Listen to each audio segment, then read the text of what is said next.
Türksoy'da geçmişten günümüze Türkmen sineması paneli düzenlendi. Türkmenistan Kültür Bakanı'nın da katıldığı Ankara'daki panelde Türkmen sinemasının tarih içindeki gelişimi konuşuldu. Türkmen sineması 100 yaşında. Türk dünyasının kültür köprüsü Türksoy bu vesileyle geçmişten günümüze Türkmen sineması uluslararası paneline ev sahipliği yaptı.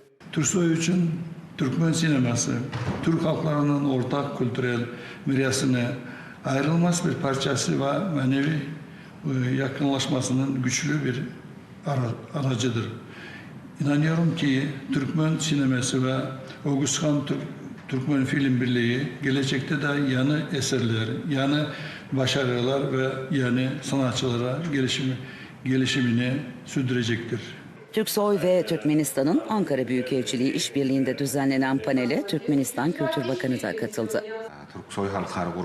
Bugün Türkmen sinemasının tarihini anlatıyoruz. 7 Şubat 1926 tarihinde Türkmen sinemasının tarihi başladı. 17 Ağustos 1932 tarihinde Aşkabat sineması açıldı.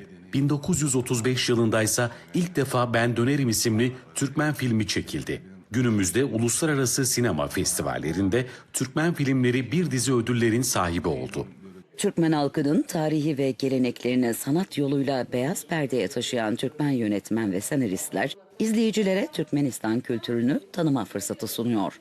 Türkiye Cumhuriyeti'nde düzenlenecek Türkmenistan'ın sinema günleri kapsamında Türkmen halkının tarihine, kültürüne, geleneklerine ve manevi değerlerine adanmış uzun metrajlı ve belgesel filmlerin gösterimi planlamaktadır. Bu konferansın bilimsel ve kültür işbirliğinin derinleştirmesine ve Türkmenistan ile Türkiye Cumhuriyeti'nin arasındaki dostane ilişkilerinin daha da geliştirilmesine katkı sağlayacaktığına yürekten inanıyorum.